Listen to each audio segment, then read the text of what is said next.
Bilgin BİM'de Aralık indirimi başlamış, hemen BİM'e git. Tamam. Sanırım BİM burası, hadi girelim.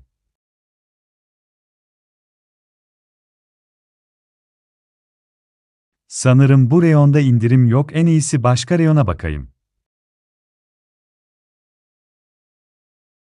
Başka reyonda da yok, en iyisi kasaya bakayım.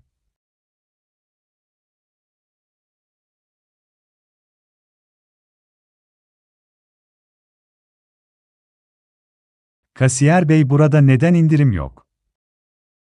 Üzgünüm çocuk, Kasım ayındayız, lütfen Aralık ayında bekleyin.